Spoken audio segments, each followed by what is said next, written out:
I ran before the vows could trap me, before his name could become mine, before the world decided my fate without asking if I wanted it. The rain hit my face in sharp, cold needles as I pushed through the iron gates, barefoot, the gravel biting into my skin with every desperate step, my lungs burning like I'd been holding my breath for 18 years and only just realized it.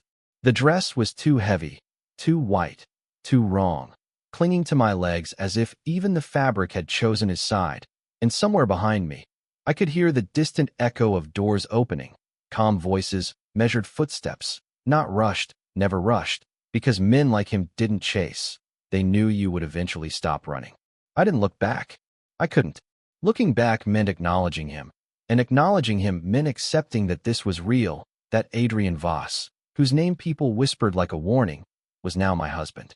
My chest tightened at the thought, a sharp, suffocating pressure that made it hard to breathe, harder to think, and yet my mind wouldn't stop replaying the moment just minutes ago.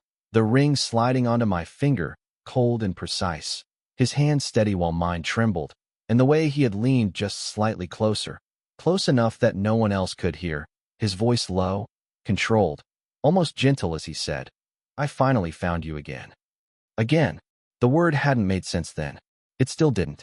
I stumbled as my foot caught on uneven ground, nearly falling, catching myself with shaking hands as mud stained the edge of my dress.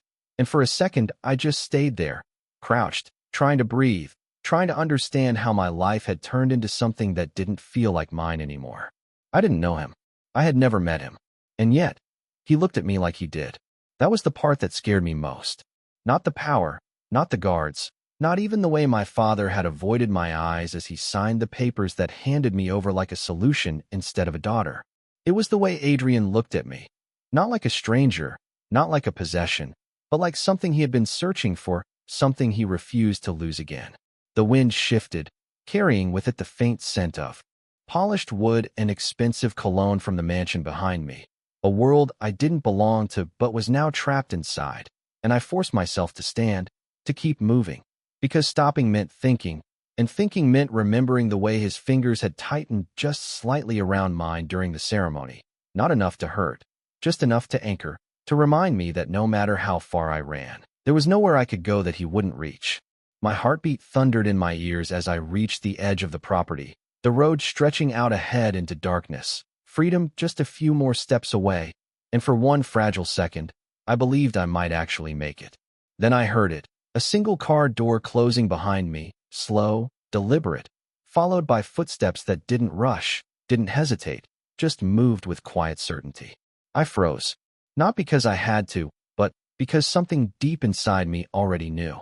I wasn't running from a man who needed to catch me. I was running from someone who had already decided I was his long before tonight ever began. I did not turn around when I heard him, but my body did something worse. It listened, every nerve going still as if the night itself had pressed pause, and I hated that instinct, hated that part of me that recognized him without needing to see him, because it meant he already had something I could not fight.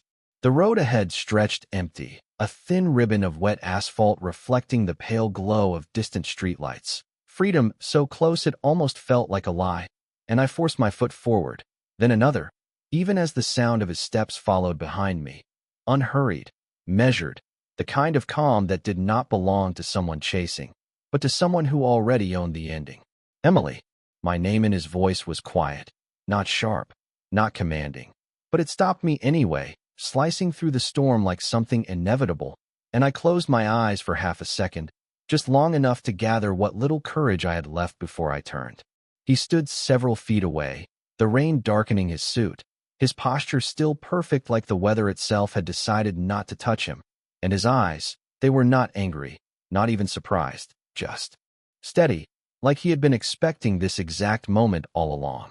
"You will catch a cold," he said, as if that was what mattered, as if I had not just run from my own wedding, as if I was not standing there shaking, barefoot, with mud on my skin and fear sitting heavy in my chest.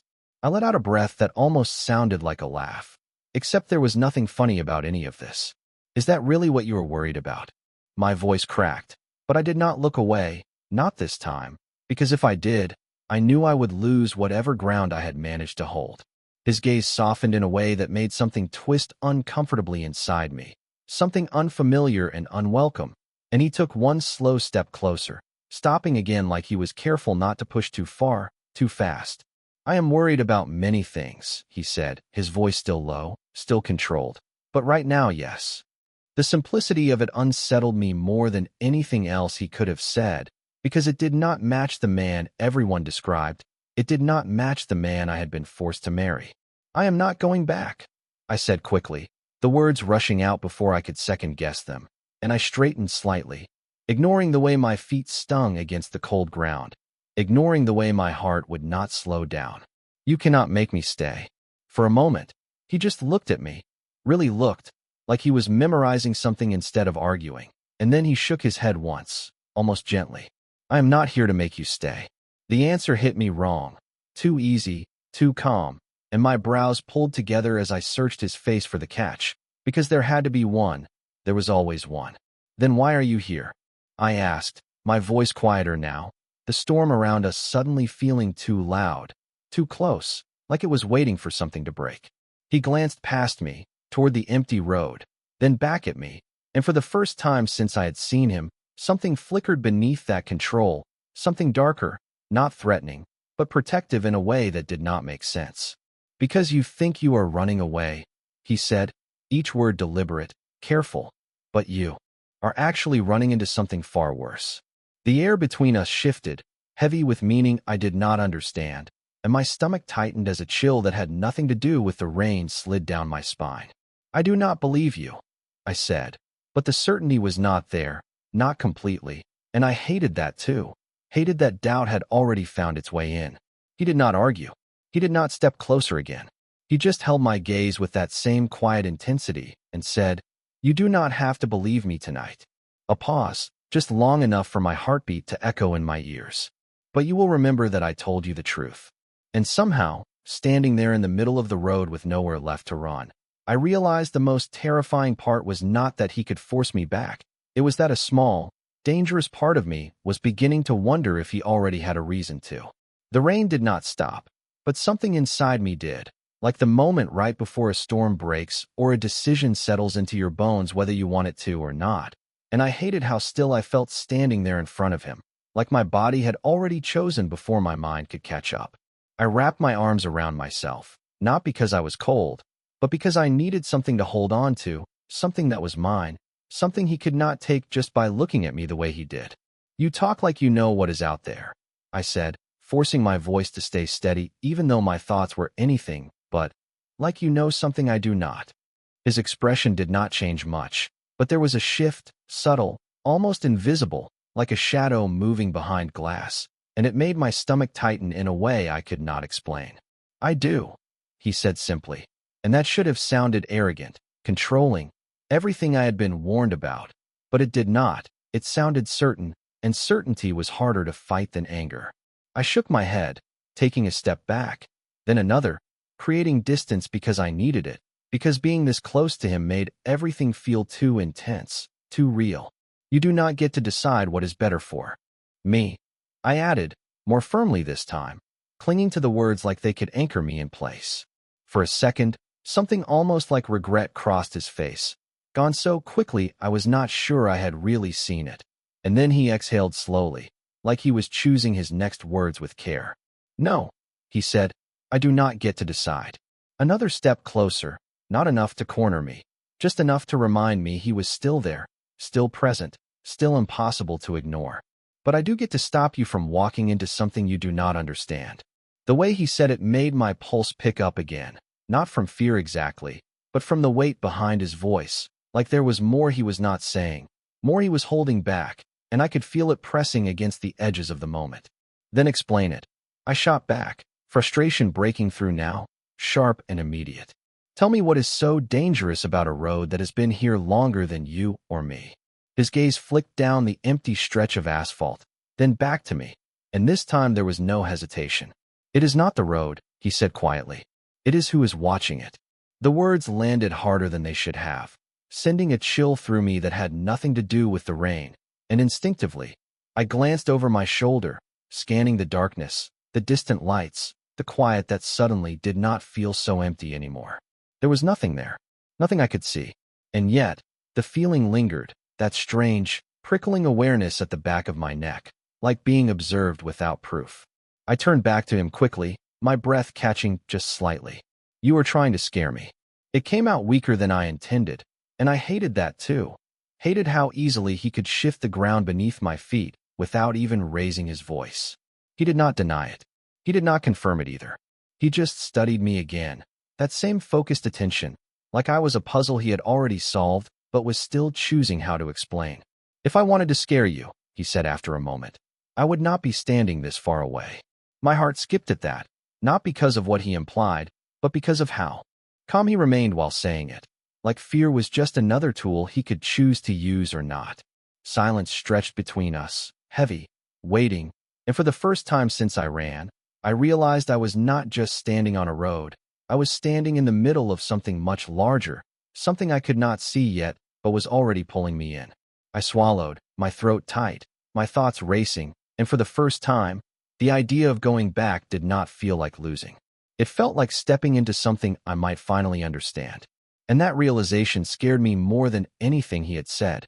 I did not realize I had stopped moving until the silence stretched too long, until the rain softened into something distant, and all I could hear was my own breathing, uneven and loud in the space between us, and the way he stood there, not reaching, not forcing, made the decision feel like it was mine even when I knew it was not. I looked back at the road again, at the empty stretch that had promised escape just minutes ago, and it felt different now, thinner somehow, like a path that could disappear the moment I stepped too far onto it, and that thought settled heavy in my chest. If I go back, I said slowly, the words careful, measured, like I was testing each one before letting it exist. It is not because you own me. His eyes held mine, steady, unreadable, but there was something softer beneath it, something that did not match the reputation that followed his name like a shadow. I know, he replied, just as quiet, just as certain. No argument, no correction, just acceptance. And somehow that unsettled me more than if he had tried to claim otherwise.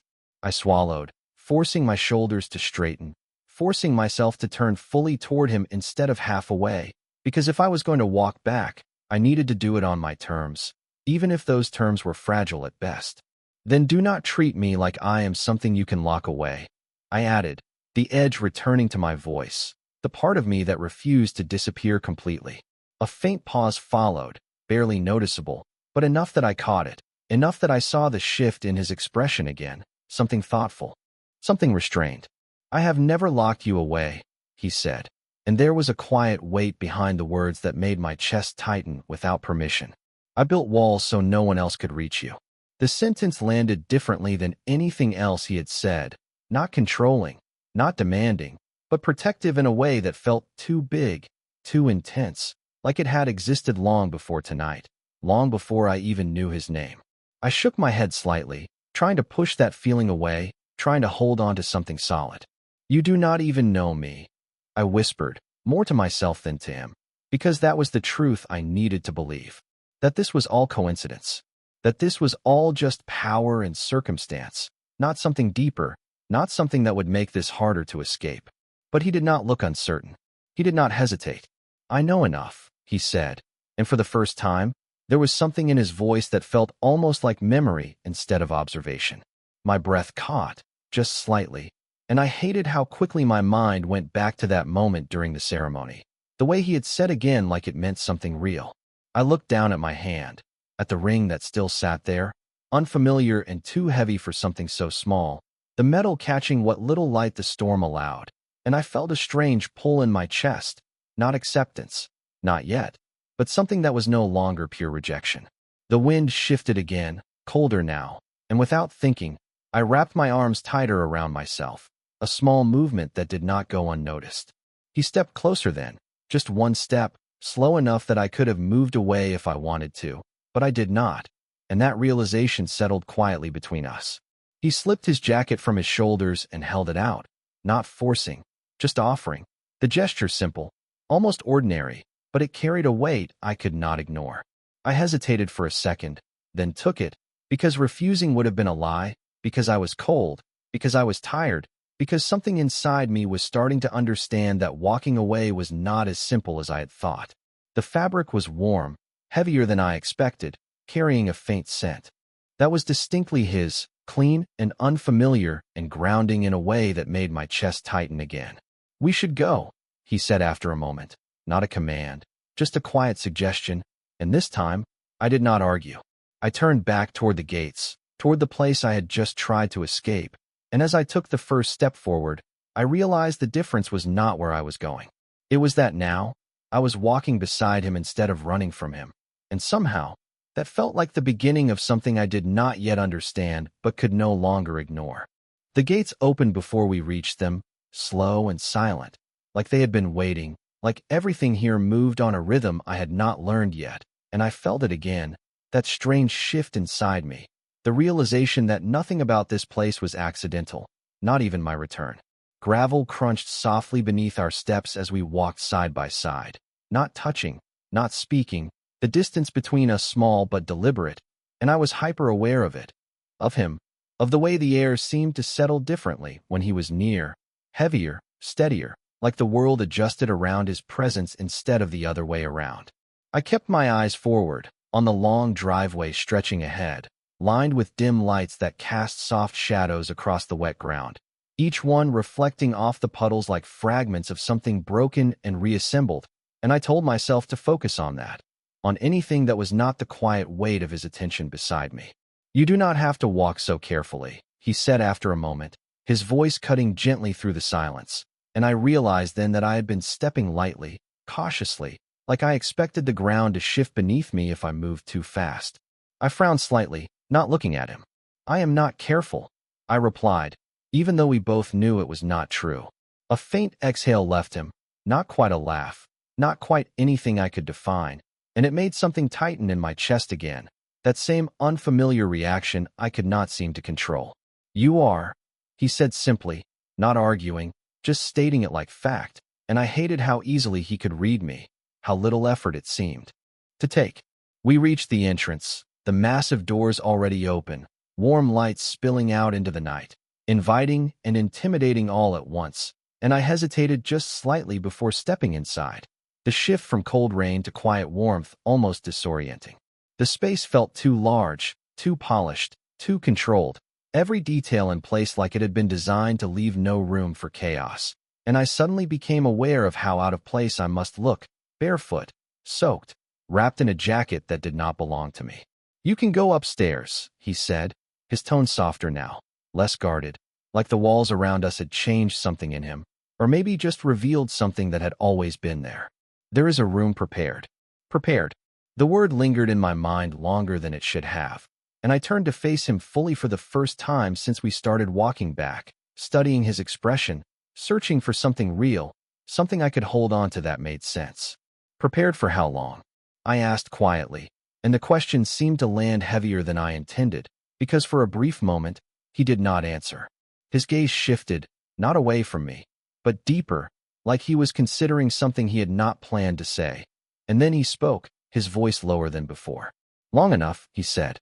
The answer was not clear, not complete, but it was enough to send a ripple of unease through me, sharp and immediate, and I felt that same pull again, that same unsettling feeling that this was not new to him, that I was not new to him, even if I could not understand why. I tightened the jacket around myself slightly, grounding myself in the weight of it, the warmth, the quiet reminder that I was still here, still thinking, still choosing, even if the choices felt smaller than they should.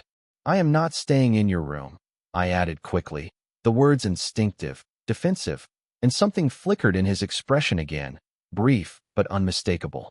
Not annoyance, not anger, something closer to understanding. "You are not," he replied immediately, and there was no hesitation, no expectation hidden beneath it, just a simple truth. "You have your own."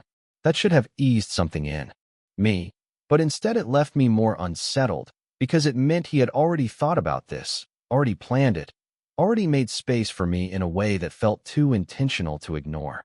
Silence settled between us again, softer this time, less tense, but no less significant, and I found myself holding his gaze a second longer than I should have before looking away, breaking whatever invisible line had formed between us. "Good night, Emily," he said then, my name quiet, almost careful, and I felt it again, that strange familiarity in the way he said it, like it belonged to him in a way I did not understand. I nodded once, not trusting my voice, and turned toward the staircase, each step upward feeling heavier than the last, not because I was tired, but because something inside me had shifted again, something subtle but undeniable. And as I reached the top and glanced back just once, I saw him still standing there, exactly where I left him, watching, not with control, not with possession, but with something far more dangerous, something that felt like patience, like he was not waiting for me to stay, but for me to understand why I would. The hallway upstairs was too quiet, the kind of silence that made every small sound feel louder than it should, my damp footsteps against polished floors, the faint rustle of fabric as I tightened his jacket around me, the distant echo of something shifting far below that reminded me I was not alone even when I could not see anyone. The room at the end of the corridor stood slightly open, warm light spilling through the narrow gap like it had been waiting for me, and I hesitated just outside the door, my hand hovering near the handle even though it was already ajar, because something about stepping inside felt like crossing another line I could not uncross. I pushed it open slowly. The first thing I noticed was how normal it looked. Not extravagant, not overwhelming, just calm, deliberate, a space designed for comfort rather than display, soft lighting, neutral tones, a bed neatly made, a chair by the window where rain traced quiet lines against the glass. It did not feel like a room prepared for a prisoner. It felt like a room, prepared for someone expected. That thought settled uncomfortably in my chest as I stepped inside, closing the door behind me with a soft click that sounded louder than it should have. I stood there for a moment, not moving, just taking it in, letting the silence wrap around me while my mind tried to catch up with everything that had happened, the ceremony, the run, the way he had followed but never chased, the way he spoke like he already knew how this would end. My gaze drifted slowly across the room until something small caught my attention on the bedside table, something that did not belong to the clean, untouched order of everything else. A book, worn at the edges, familiar in a way that made my chest tighten before I even reached for it. I crossed the room slowly, each step careful, like I was afraid it might disappear if I moved too quickly, and when I picked it up, my fingers stilled instantly against the cover. I knew this book. Not just the title, not just the look of it, but the exact crease along the spine, the faint mark on the corner where it had once been bent too far back. My breath caught, sharp and sudden, and I flipped it open without thinking, my hands trembling slightly as I turned to the first page. There, in small, uneven handwriting, barely visible beneath time and where, was a name I had not seen in years. My own, Emily Carter. The letters were younger, less careful, written by someone who had not yet learned how to hide behind control, and for a second, the room around me faded, replaced by something distant, something buried so deep I had almost forgotten it existed. A memory flickered at the edge of my mind. Incomplete but persistent, a small park, a broken swing, the sound of laughter that did not quite belong to me alone. I closed the book slowly, my heart beating faster now for reasons that had nothing to do with fear and everything to do with something far more unsettling. Recognition. I turned toward the door instinctively, as if expecting him to be there, as if he had somehow followed me even into this moment, but the hallway beyond remained empty, quiet, unchanged. And yet, I could not shake the feeling that this was not coincidence, that nothing in this room was accidental, not the book, not the way it had been placed where I would see it, not the way it had waited for me like proof of something I did not yet understand. My grip tightened slightly around the cover as the realization settled slowly, heavily, into place. He had said he found me again, and for the first time since all of this began, I felt something shift in a completely different way, not resistance, not fear, but a fragile, dangerous curiosity that whispered a question I was not ready to answer. What if he was telling the truth all along? I did not sleep. I told myself I would, that I needed to, that everything would make more sense in the morning. But the moment I set the book back down on the table, something inside me refused to quiet, like a door had been cracked open and my mind could not ignore what might be behind it. I sat on the edge of the bed for what felt like hours, the rain still tapping softly against the window, the only sound in a room that suddenly felt too full of questions. My fingers kept tracing the edge of the book, over and over, like touching it might unlock something I could not quite reach. And every time I closed my eyes, that same fragmented image returned. A small park, sunlight instead of rain, a voice that felt familiar without a face to match it. You can keep it. The memory came sharper this time, not clear, but closer, like it was trying to surface after being buried too long. I stood abruptly, pacing the length of the room, the oversized jacket slipping slightly from my shoulders, but still warm, still grounding in a way I could not explain. None of this made sense. Not the book, not the way it ended up here, not the way he had said my name like it belonged somewhere in his past, instead of just tonight.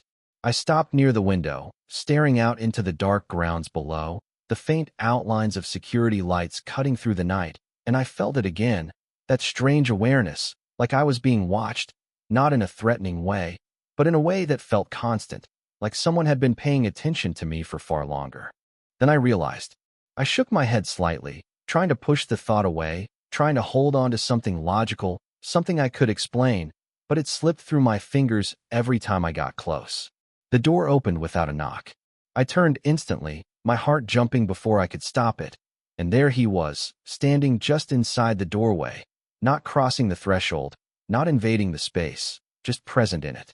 His gaze moved briefly to the book in my hand before returning to my face, and for a moment, neither of us spoke, the silence heavier than before, but not as sharp, more like something waiting to be acknowledged.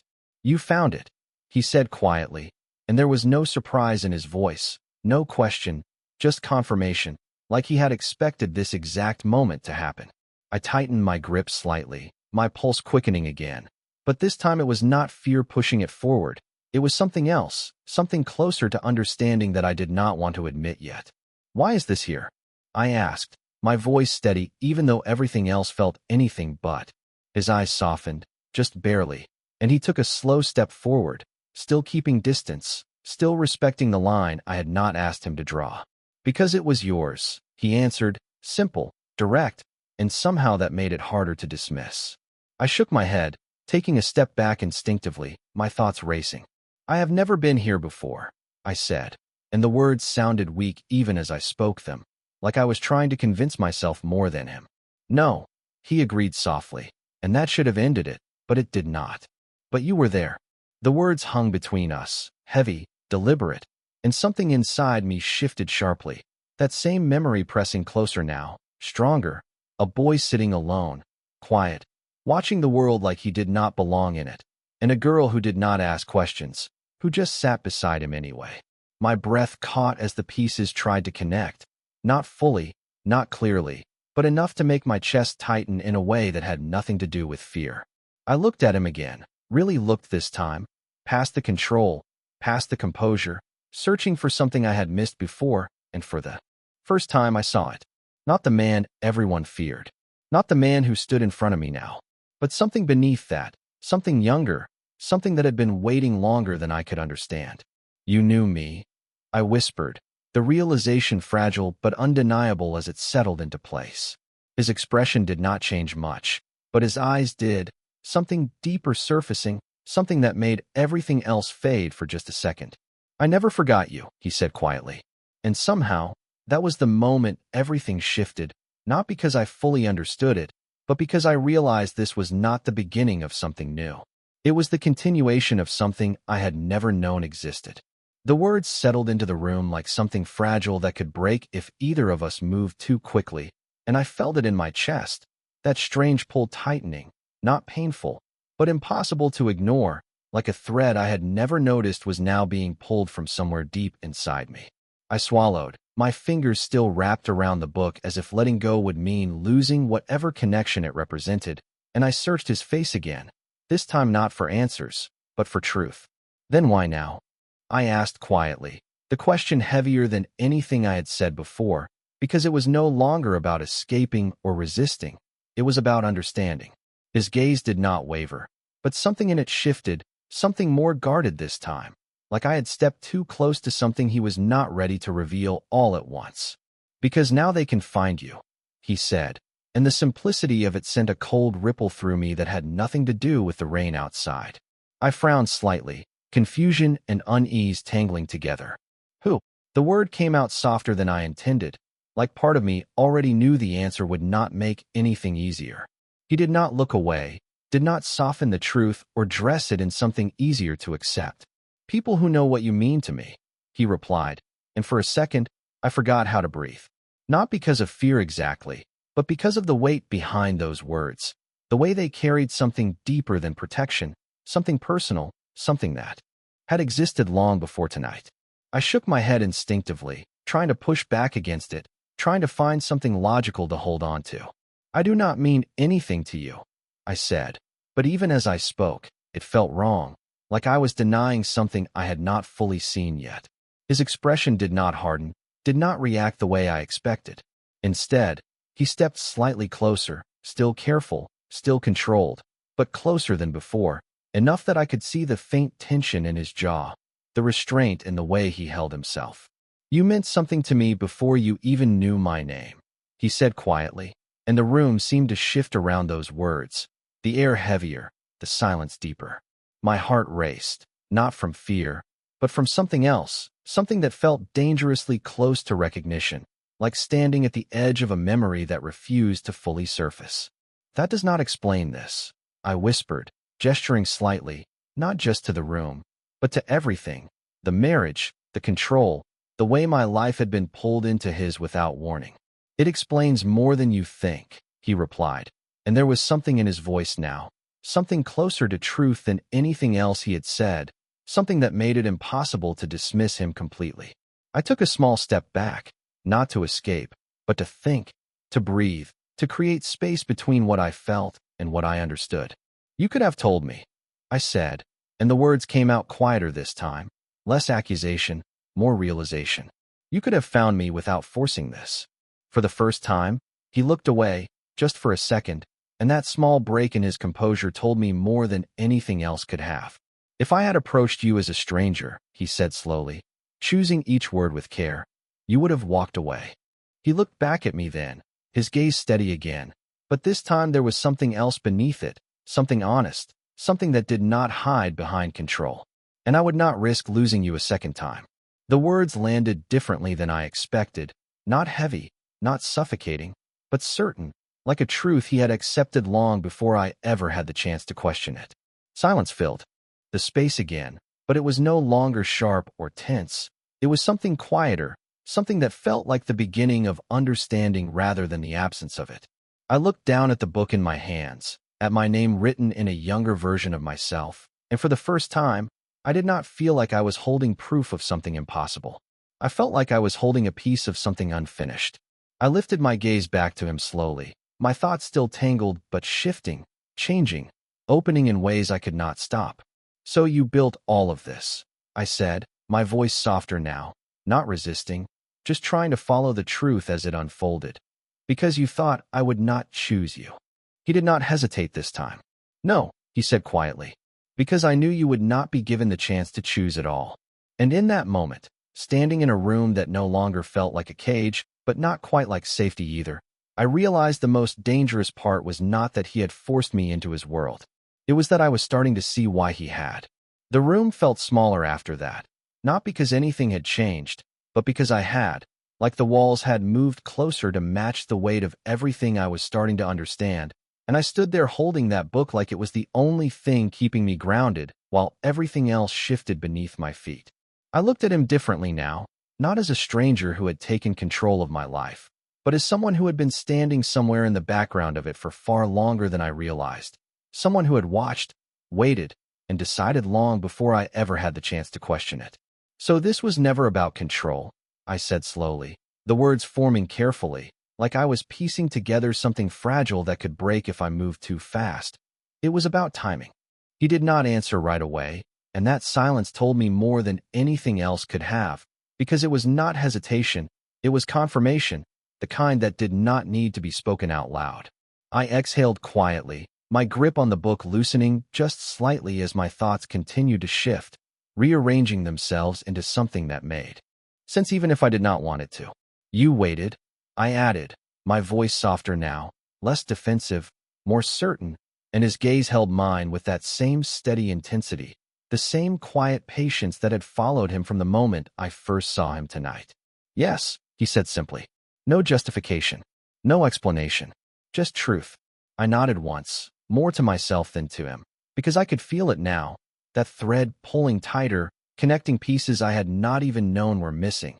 And it changed the way everything felt, the way the room settled around me, the way his presence no longer felt like something I needed to escape, but something I needed to understand.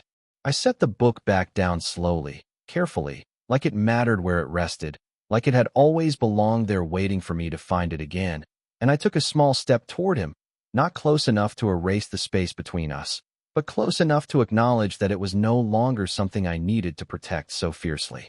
"And if I had never remembered?" I asked quietly, because that question mattered more than anything else now. Not the marriage, not the situation, but the truth behind it. His expression shifted again, softer this time, something almost unguarded passing through his eyes before he answered. "Then I would have given you a new reason," he said, and there was no doubt in his voice, no hesitation, just that same calm certainty that had unsettled me from the beginning. But now it felt different, less like control and more like intention. I felt something loosen in my chest at that, something I had been holding on to without realizing it. And for the first time since all of this began, I was not thinking about running. I was thinking about staying, not because I had to, but because I was starting to see that leaving might mean losing something I had never known I had. The rain outside had softened to a quiet whisper against the window, the storm fading into something distant, and I realized then how much had changed in just a few hours, how quickly everything I thought I understood had been rewritten into something else entirely. I looked at him one more time, really looked, past the power, past the control, past the man everyone feared, and I saw it clearly now, the patience, the restraint, the quiet determination of someone who had built an entire world not just to keep me, but to keep me safe in a way I had never asked for, but could no longer ignore. "This does not mean I trust you," I said, because that mattered, because I needed it to be said out loud, and his expression did not falter, did not harden, it only softened slightly in a way that felt almost like understanding. "I know," he replied, just as calm, just as certain as always. A small pause settled between us, not heavy this time, not tense, just real, and I felt something shift again, quieter now, steadier, like a decision forming without pressure. "But I am not leaving tonight," I added, and the words felt different as soon as they existed, not forced, not pulled from me, but chosen, however uncertain that choice still was. His gaze held mine for a second longer, something unreadable passing through it before he nodded once, slow, deliberate, like he understood exactly what that meant even if I did not fully yet. "That is enough," he said quietly, and somehow, those 3 words carried more weight than anything else he could have said, not because they demanded anything from me, but because they did not. And as I stood there, no longer trying to run, no longer trying to fight something I did not yet understand, I realized the most dangerous part was not that he had found me again. It was that I was starting to feel like I had been lost without even knowing it. And somehow, against everything I thought I wanted, I was beginning to wonder if being found was not the worst thing after all.